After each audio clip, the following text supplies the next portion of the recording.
General George S. Patton said that wars may be fought with weapons, but they are won by men.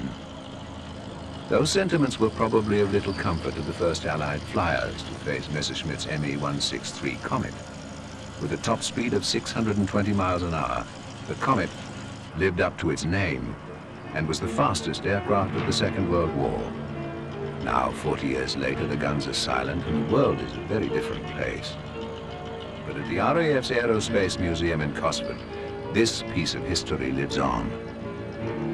For although the regime the Comet defended has long since perished, the technology it pioneered is now an integral part of modern life.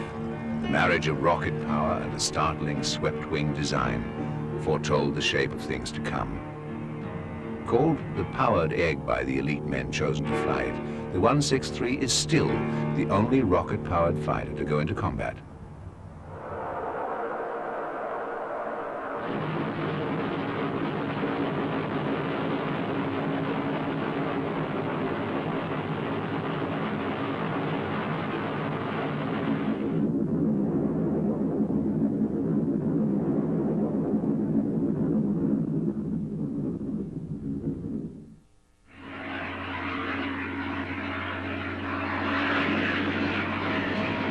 Air power was really born during the First World War. Early on, field commanders sent aircraft aloft to get a better idea of what the enemy was up to. Soon after, fighters were developed to intercept these craft and bring them down.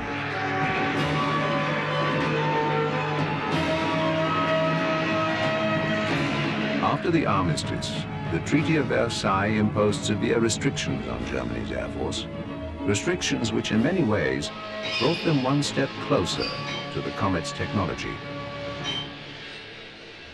Alternative forms of propulsion, like rocket power, had not been mentioned in the treaty. At the time, rocketry just wasn't taken seriously. It was more of a slapstick promotional gimmick, used to grab the attention of the anything-goes public of the Roaring Twenties. In Europe and America, rockets were attached to just about everything imaginable. If you wanted people's attention, a rocket would make a big splash every time. In Germany, automobile tycoon Fritz von Opel sponsored the world's first successful rocket car in April 1928. The converted Opel Racer was powered by Sander black powder rockets. Under the direction of rocket theorist Maximilian Ballier and driven by Kurt Volkart, the car reached 70 miles an hour. It was soon followed by the more streamlined Opel Rack 2, fitted with 24 Sander solid fuel rockets. In Berlin during May 1928, with Opel at the wheel, it reached its maximum speed of nearly 125 miles an hour. It needed inverse wings to hold it to the ground. There was little control of speed and limited endurance. But the huge cloud left behind created just the spectacle Opel wanted for the cameras. The Sander black powder rockets were developed from maritime life-saving rockets. Safe and controlled ignition was a rarity, however. Opel's team tried countering directional problems by building a rail-mounted car. The volatile rocket tubes were fairly primitive and housed together at the back of the vehicle. The car itself had to withstand extreme temperatures and was often scarred by their uneven and uncontrolled burning.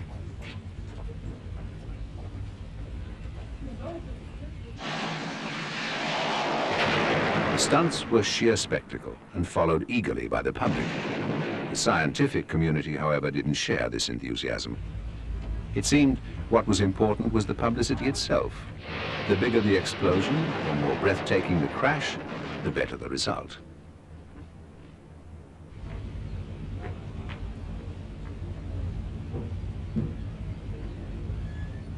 Opel's rocket consultant, Maximilian Ballier, pursued experiments of his own. Through his writings on rocket space flight, Ballier enjoyed a popular following, but many of his exploits ended in disaster. The rocket was proving hard to tame. A stigma followed the rocket. The public saw it only as a silly advertising gimmick. Solid fuel rockets and their uncontrollability left many believing that rocketry and folly were one and the same.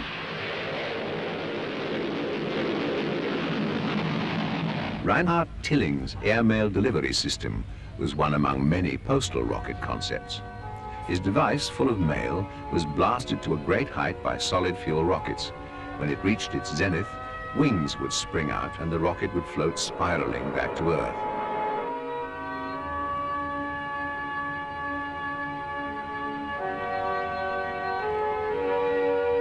In Germany, with a little help from the newly empowered National Socialists, Gerhard Sucher demonstrated his large airmail rocket cylinder, which was stuffed with letters and postcards. The charred remnants inside never made it anywhere, and neither did the postal rocket concept.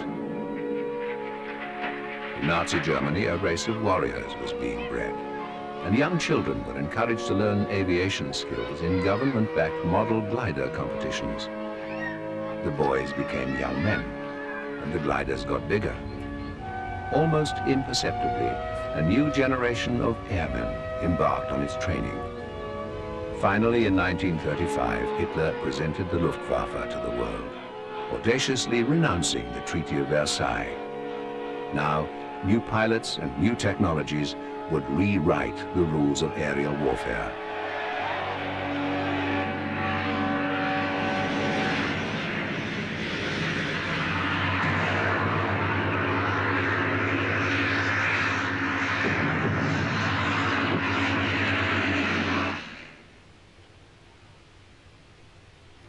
Along with the pilots that found their wings gliding, came a new generation of aircraft designers. Here, high in the Rhone Mountains, was the Wasserkuppe, a resort established specifically for gliding. Before the First World War and long before Hitler's rise to power, this was the home of serious gliding in Germany. In the 20s, the sport swept the country. Gliders of all shapes took to the air here, high in central Germany. And of all the designers who came, Alexander Lippisch was one of the most innovative and respected. Pioneering both the low-drag tailless glider and the aerodynamic flying wing glider, his were some of the most exciting planes soaring into the skies. They would soon become of great interest to others than just avid followers of the sport. But in 1928, Fritz von Opel's passion switched from rocket cars to rocket flight. He'd encountered a problem never posed by his rocket cars. The tail surfaces of a conventional aircraft lay directly in the path of the rocket thrust.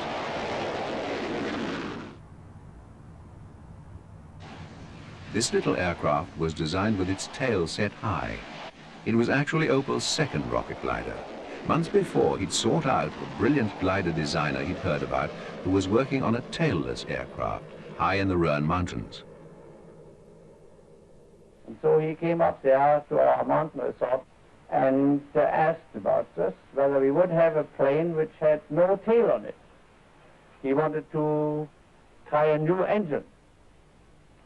And I said, well, we have this Kammer type, which has an elevator in front and nothing at the rear, and we could use it for this.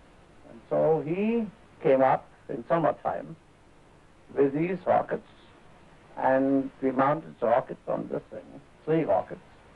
And Mr. Stamer, Fritz Stamer, who was at this time the instructor of our gliding school, he made the first flights with this rocket plane, but then we thought that the reliability of the rockets wouldn't be too good at this time. I don't know whether it's too much better now. Lippisch's Enter became the first rocket-powered aircraft. Opel turned to a more conventional configuration for this, his next flight, that brought together Lippisch's tailless aircraft and the rocket in a connection that would have a profound effect on aviation history. Meanwhile, by 1930, Max Valier began work on liquid-fueled rocket cars. Liquid fuels made rocketry much more feasible, with more control and greater endurance, but it was still dangerous. In May 1930, while observing a liquid-fuel rocket motor in action, Valier was hit in the heart by a fragment when the motor exploded. He bled to death. The use of liquid propellants had many advantages, and solid fuel systems fell by the wayside. The Walter Company created a system that ran on hydrogen peroxide. The Luftwaffe took great interest in this to assist bombers during takeoff. These rocket-assisted takeoff pods, or RATO units, would be used throughout the war.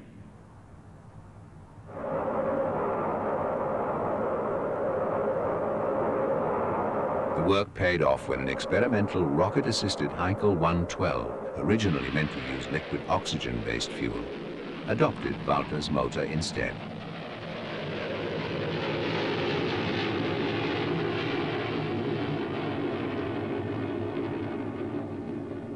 As confidence increased in the Walter motor, many felt that this auxiliary power unit had the potential to propel an aircraft entirely on its own. Churchill called World War II the Wizard War because for the first time such emphasis was placed on science. The essential part of the war today is a guy who has big glasses and a huge slide rule or computer, figures out how you have to shoot this missile or what it is. In 1938, the clouds of war were gathering, and the Luftwaffe launched a new endeavor, the construction of a rocket-powered fighter.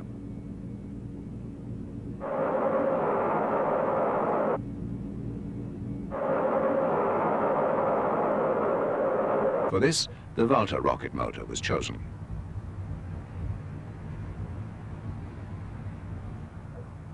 The Walter motor had been refined and was now using improved fuel consisting of two ingredients. With the rocket engine well under development, Luftwaffe planners had to find an airframe for their new weapon. They turned to Lippisch. This is one of the test models built by Dr. Alexander Lippisch. A light, tailless fighter aircraft. Its radical nature did little to inspire enthusiasm. Many other people thought that we should build normal defenses, propeller-driven planes, and then Messerschmitt himself wasn't very much enthused about all this project. Even so, the concept was taken on by Messerschmitt, and the Luftwaffe sanctioned work on the first tailless rocket fighter. The model was known as the Me-163A. Project X had top security cover. These screens were to hide the Model A from prying eyes. The very first Comet is wheeled into the hangar where Lippisch and his team worked for so many long months to prepare the little aircraft. Still, the maiden flight was postponed several times because the Walter rocket motor wasn't yet ready.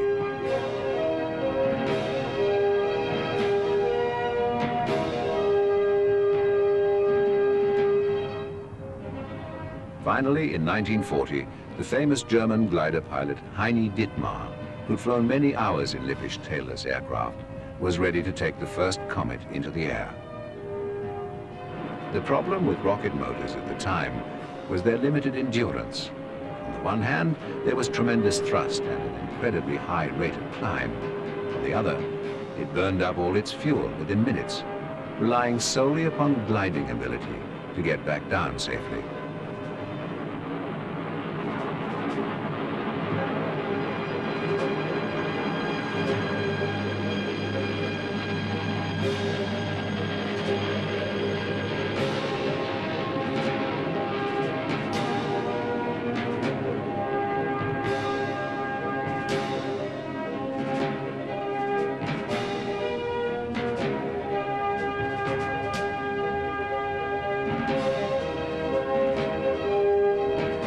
Even with the small engine employed, the 163's maiden powered flights completely vindicated Lippisch's aerodynamic theories.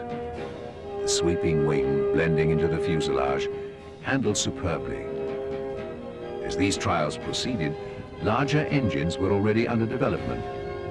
They were to be powered by more advanced fuels. Confidence ran high. But there were fears. All of the valuable flight experience on this dangerous project was being invested in a single pilot, Dittmar. Given the Luftwaffe's increased enthusiasm for the Me-163 and the fact that there had been several near accidents, it's perhaps not surprising that demands were made that an additional pilot be found.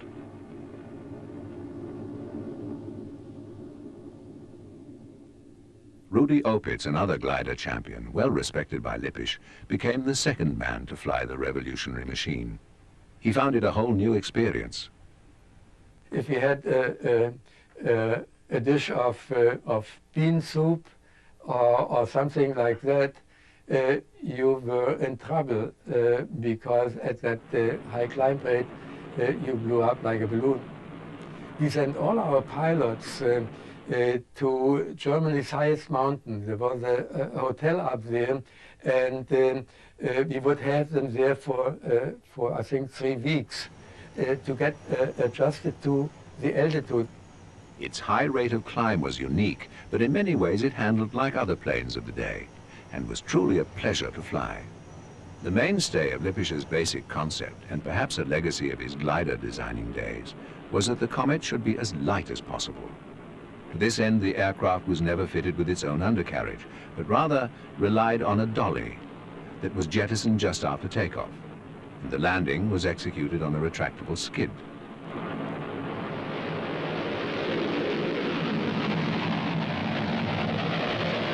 The takeoff procedure was very risky because the dolly was known to bounce back and strike the bottom of the aircraft, possibly puncturing the tanks full of volatile fuel. It's very evident just why the 163 consumed so much fuel in such a short time.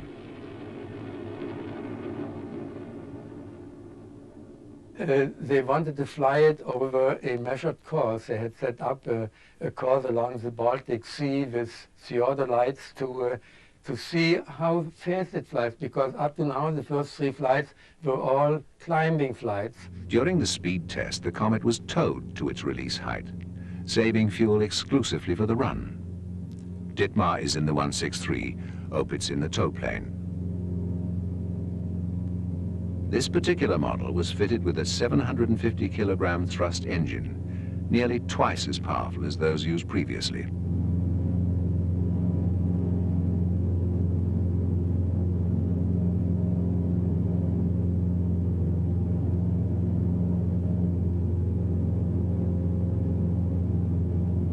Incredibly, the plane exceeded the magic mark of 1,000 kilometers an hour. But in doing so, the Model A was pushed beyond its design capabilities.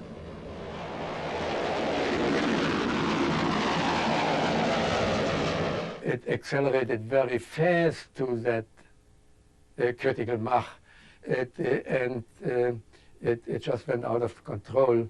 And fortunately for Dittmar, when it went out of control, nose over, the negative G-forces shut off the fuel. The fortunate accident gave Dittmar control. The 163 was now the fastest aircraft ever.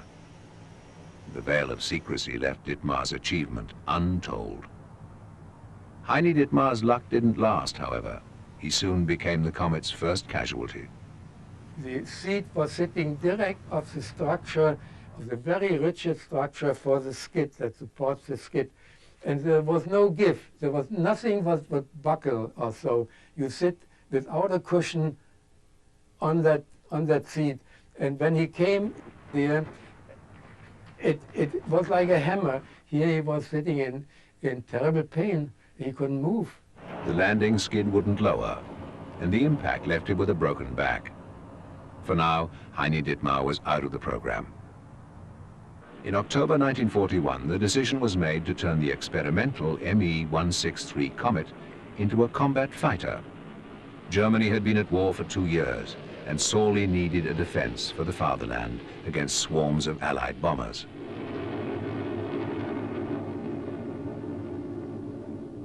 It would be some time before Germany would suffer punishing attacks of concentrated daytime bombing, but even the current toll taken on industry was far too high. Smaller factories could be hidden or even moved, but larger complexes like blast furnaces, chemical works, aviation factories, and ball bearing plants, vital to the Reich war effort, were vulnerable and utterly exposed. Plans were made to station the Comet around high-risk targets, briefed to defend vigorously the plant or factory under its guard against flotillas of enemy bombers.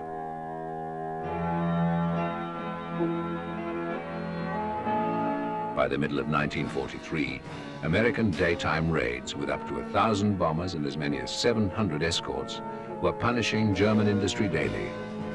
There was clearly no time to waste in getting the Comet into action.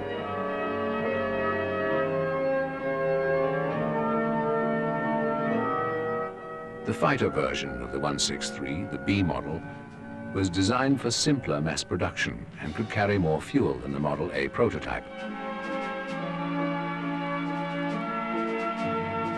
An Me-163B was flown at the end of the war by British Royal Navy test pilot Captain Eric Brown. We reacquainted him with the Imperial War Museum's Comet in Duxford, England. Getting into the cockpit of this remarkable aircraft again after many, many years brings back a lot of memories. And I remember very, very well my first impression of ever seeing it.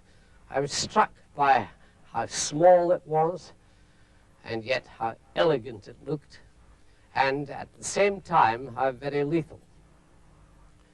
Lethal not only to the enemy but to those who flew it. Inside the cockpit you had on either side of you, just beside your legs, the two tanks holding the T-Stoff fuel. So you were really encased in a cockpit, very small cockpit, with these two dangerous fuel tanks on either side of you. And indeed, once you were in flight, you were virtually in a metal coffin. When you lowered the skid and got the indication that it was down, you then had to return the lever to neutral. If you failed to do this, the skid would be under compression, and therefore you would have a solid landing bed with no cushioning at all. And this is what caused many, many pilots to break their backs in this aircraft. One of the amusing things is when we put it on show at the end of the war, many people came up and said, "Good heavens, is this the propeller that drives this airplane?" But in fact, this is just a small propeller which drives a generator inside the nose of the aircraft to supply the electric power. As you lift it off, you jettisoned the trolley at about 15 feet off the ground. And this height was quite critical, because if it wasn't correct, if you dropped it too high, you might get a very heavy bounce, and the trolley could come up and hook itself onto the front of the skid. The other danger was it could actually come up and puncture the fuel tanks, which were located in this area, each side of the pilot and in the wing. The wings, of course, are swept back, as you see, and this was a novel feature for us at this time. The sweep back here is not very acute, it's 23 degrees. But it was, of course, the thing that unlocked the way to supersonic flight. We have a fixed slot in the wing, which was, of course, to improve the stall and the maneuver, low-speed maneuver conditions. As you go along, you'll see we have a skid under the wingtip. Now, as the aircraft landed, it would slow down to, and at about 40 miles an hour, it would be too slow for the pilot to be able to hold the wings up on aileron. So eventually, one wing or the other was going to drop onto the ground. And this was to take the weight of the contact. But in spite of this, the aircraft never slewed to either side. It ran absolutely dead straight, even with the wing on the ground. There is no tail unit other than the vertical tail unit, of course, fin and the rudder, but there are no elevators or tail plane as such. And we have here elevons. In other words, the elevator and the aileron control are incorporated together and work differentially. Allied fighters had a rate of climb of the order of 3,000 to 3,500 feet a minute. This thing, when it got going, actually had a rate of climb of the order of 14,000 feet a minute. And so you were talking about a startling quantum jump in the matter of climb performance. I've flown in my time 5 tailless aircraft, and the other 4 were all killers, frankly. This is the only one that had good flight characteristics. And I think because of this, it started a lot of enthusiasm for the tailless design. But nobody quite ever got it right, like Alexander Lippisch managed to get it right on the 163. Neither the Americans nor the British ever produced a tailless plane equal to the Comet.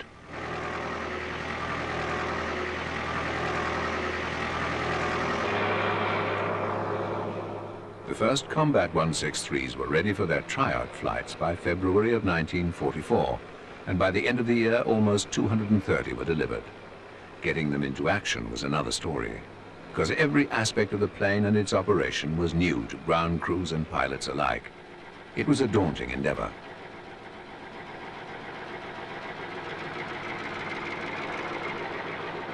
The pilots even had to wear special overalls to protect them from the fuel.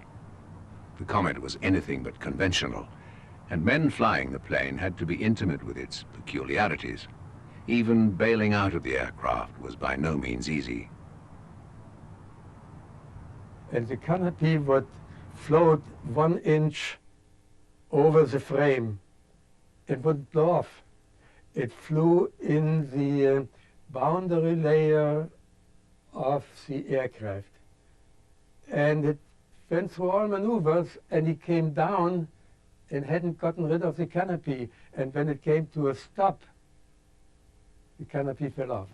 And we took a broomstick long to try to push up the nose section of the canopy to make it, get it out of the slipstream and make it break off. Although it wasn't yet in combat operation, the Luftwaffe had a precise plan for their swift little plane. And in protecting vital installations sure to be targeted by the Allies, their role would be crucial.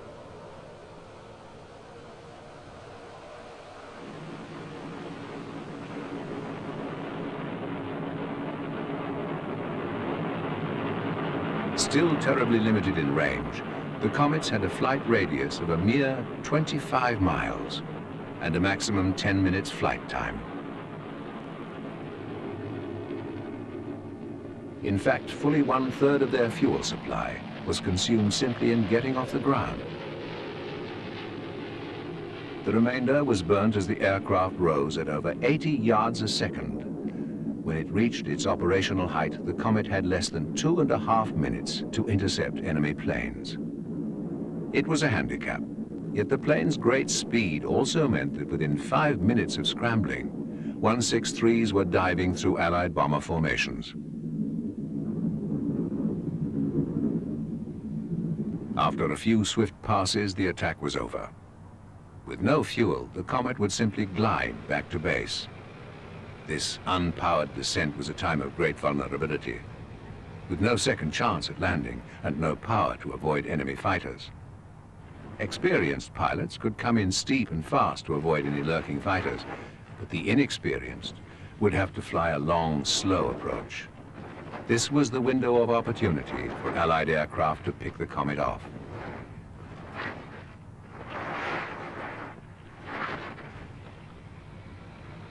Mobile recovery units, known as shoe-schleppers, were always on hand to remove the landed Comet quickly. Without them, the aircraft, completely immobile, was a sitting duck for prowling Allied fighters. The shoe-schleppers' arms lifted the Comet onto a small centerline track and hauled it away safely.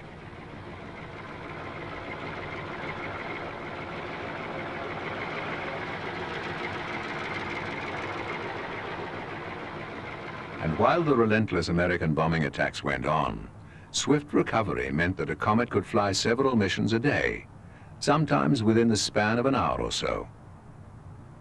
Back at base, the ground crew would jack up the aircraft and the detachable dolly was fitted under the skid. These robust dollies were tailored for each individual aircraft and had to be thoroughly inspected before being used again. But the next step was the most dangerous. A single mistake in refueling the 163 would cost lives, so the strictest procedures were followed. Of nearly 300 Me-163Bs built, more were lost in fuel explosions than by hostile fire. First, the fuel tanks and any plumbing where the traces of fuel might still remain were completely flushed out. In fact, the tanks always held a small amount of unused fuel.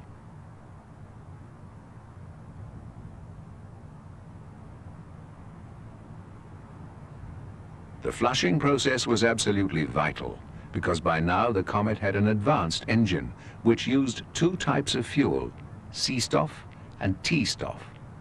Extremely volatile, these chemicals demanded great caution.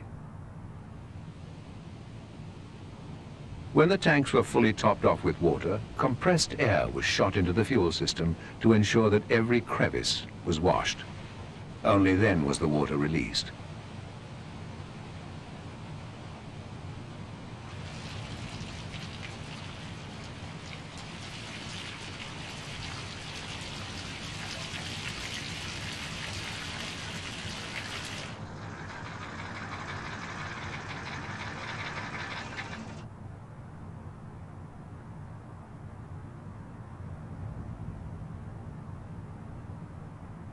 The next job required even more caution.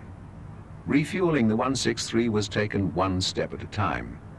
The two fuels, T-stuff and C-stuff, were difficult to tell apart, so everything was very clearly labeled.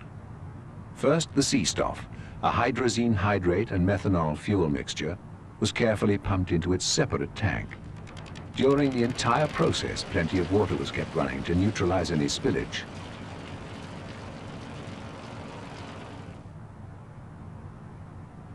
The fuels were so volatile that many comets simply exploded on the runway.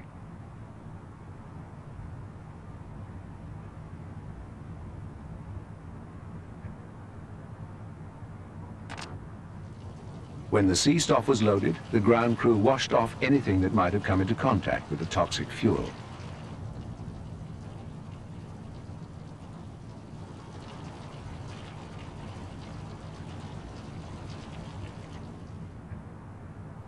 Only when the C-stuff tanker was well clear of the aircraft did the truck containing T-stuff approach.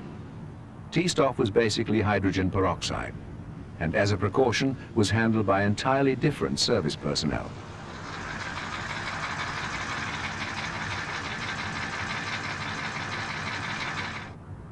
The reason for these strict procedures was quite simple. If even the smallest amounts of the two chemicals came into contact, the results could be disastrous.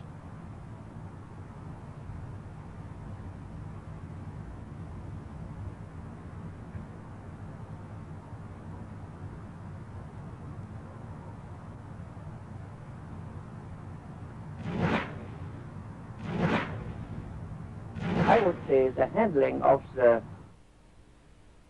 fuel was not too difficult. How powerful was this fuel? I mean, supposing some got on your hand. Yeah, well, then you burn. If you stick your finger in it, then you get only the bone out. It was that... Oh, yeah, this is like a very high concentrated acid. Yeah. The fuel was so corrosive that pilots had to wear special flying suits impregnated with neoprene, and even this provided only limited protection. T-stuff was the really dangerous element. If it came into contact with organic material, it would ignite. As Opitz found out, his 163 slid into a ditch on landing, and leftover fuel leaked into the cockpit. Some of it penetrated his gloves and made contact with his hands. It was his skin that did the igniting. I was in flames. My hand was burning, and this is because the gloves, it had soaked through the fabric, and when it touched the skin, it burst into flames.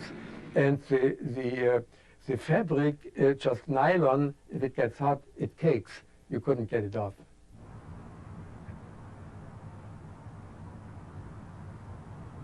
So the T-stuff, which was basically hydrogen peroxide, was obviously handled with great caution. The hose nozzle was encased in a sheath to avoid any spillage, and again, liberal quantities of running water were at hand to neutralize any excess. But accidents still occurred. The wings were in danger from any spillage of T-stuff, as they were constructed from wood. Many Luftwaffe aircraft had major wooden components, as metals were always in short supply. If the concentrated hydrogen peroxide came into contact with organic wood, the reaction would be disastrous. Because the two propellants looked the same, one simple mistake was pouring one into a container which held a small amount of the other. Again, disaster would follow. The volatile nature of these fuels must have preyed heavily on the minds of those who worked with the comet.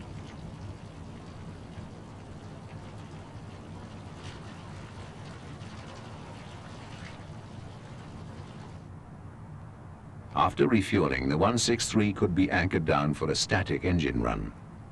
When the hydrogen peroxide and the hydrazine hydrate reacted in the combustion chamber, between 660 and 3,300 pounds of thrust was produced.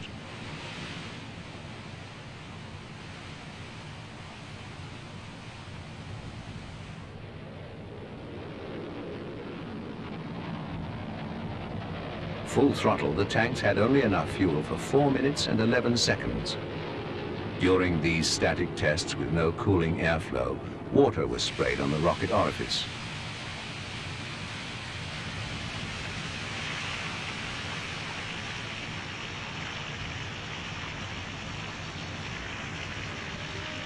The Volta HWK R2 211 rocket motor was simple, as the whole rear section of the fuselage could be removed. The combustion chamber was at the end of a 5-foot pipe that extended back to the propellant turbo pumps. The little motor was ingeniously cooled by sea stuff circulating between the chamber's inner and outer walls. This was crucial, otherwise the hot gases inside could burn through the motor wall. This strange and awkward piece of rocket plumbing could push Lippish's pure aerodynamic shape to unheard of speed and climb rates.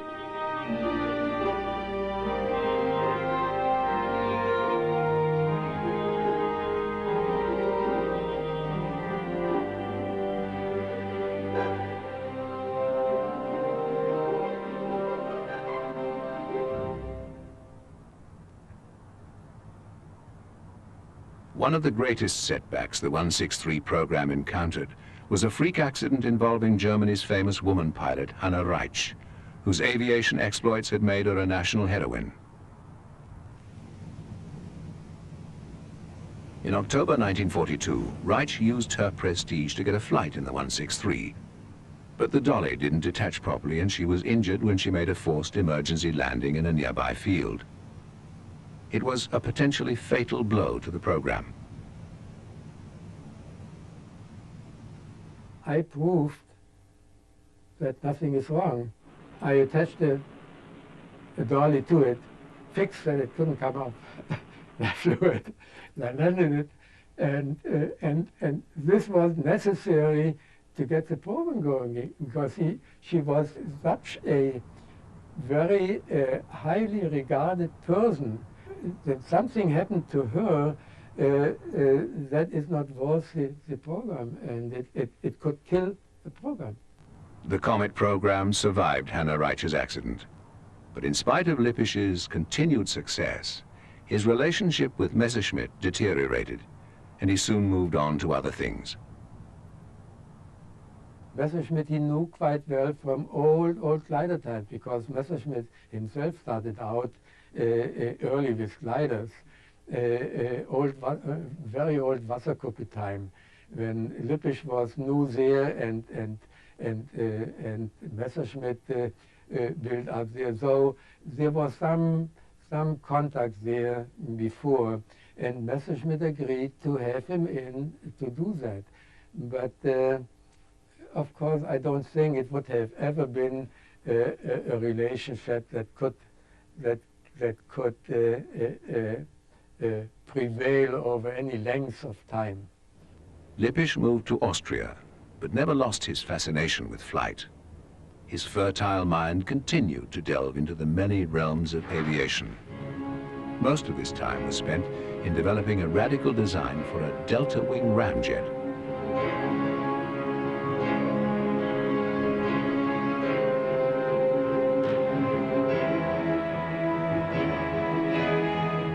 By the middle of 1945, American daytime bombing was tearing the heart out of German industry. The cry went up to waste no more time before getting the Comet into action.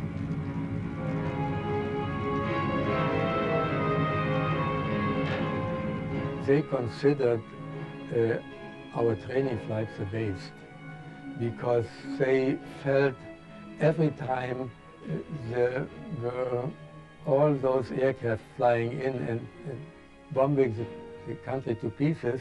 And here they were sitting on the ground and using the very precious fuel for training flights, because it was war.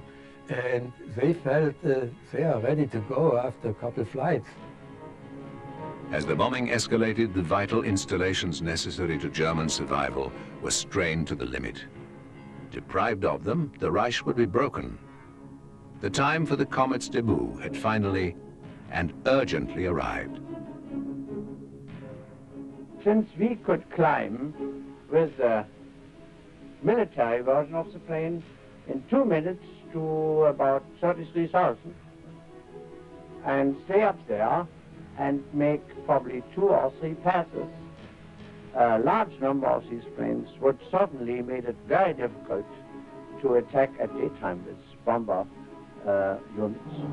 In their tight box formations, American 4-engine bombers were easy prey. Our factories and our supplies and all our railroad lines and all this would have stayed intact.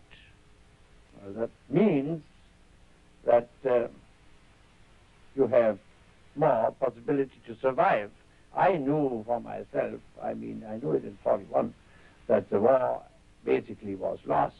You think it would have been irretrievably lost even with your plane? Yeah, I think we could only survive. With the daily toll taken by Allied bombing becoming fatally high, the Luftwaffe selected large potential targets difficult to relocate, such as steelworks and oil refineries, for protection by 163 squadrons. By July 1944, they were fully operational.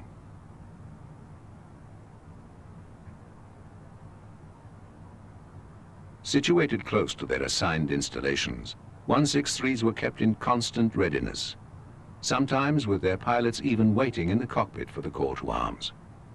By the end of 1944, over 230 Comets had been produced, and many of these were already on active duty.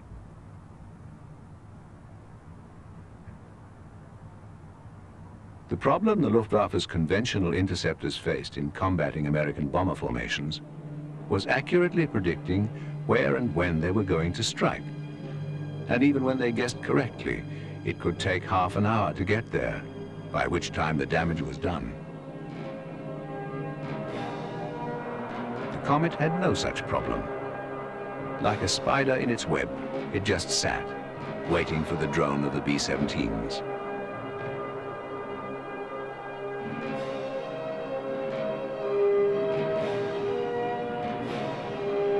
On the go signal, everything happened very quickly. Within 3 minutes, they could be at over 30,000 feet, with several minutes of fuel left to use in attacking the bombers.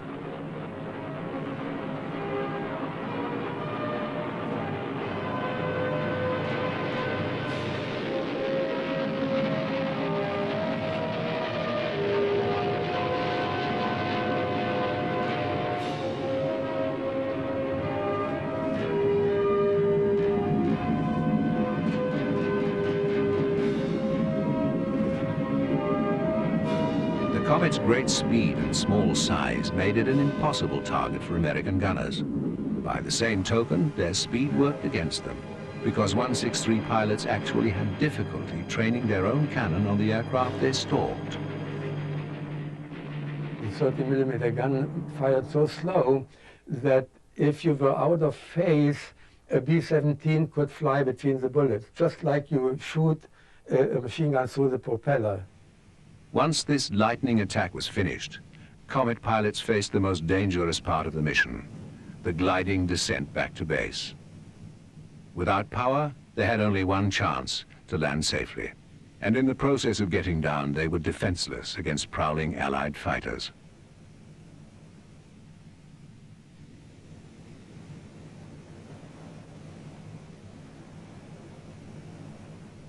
The bomber formation came in with fighter escorts.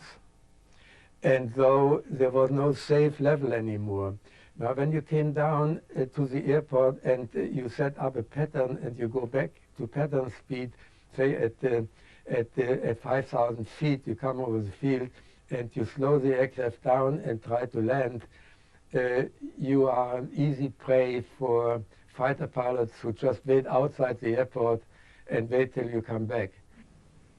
But their effect on the fortunes of war, like all the German wonder weapons, was too little and too late.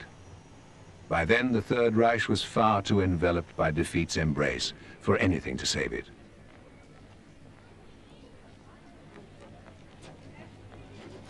The comet never came close to altering the course of the war, but in many other ways, Lippisch's brilliant design did have a tremendous effect on the course of aviation history and modern life itself. The X-planes of the post-war period, a vital link in man's quest into space, were utterly reliant on rocket power. And like the comet, they too glided back to Earth following burnout. The supersonic airliner, the Concorde, can trace its lineage directly back to Lippisch's work with the delta wing configuration. He's recognized as the father of the delta wing. An even greater parallel with the 163's flight profile is the space shuttle. This tailless delta wing craft uses phenomenal rocket power to soar beyond the atmosphere itself before gliding back to Earth. After the war, Lippisch went to America, where his genius was well recognized. In 1965, he founded the Lippisch Research Corporation.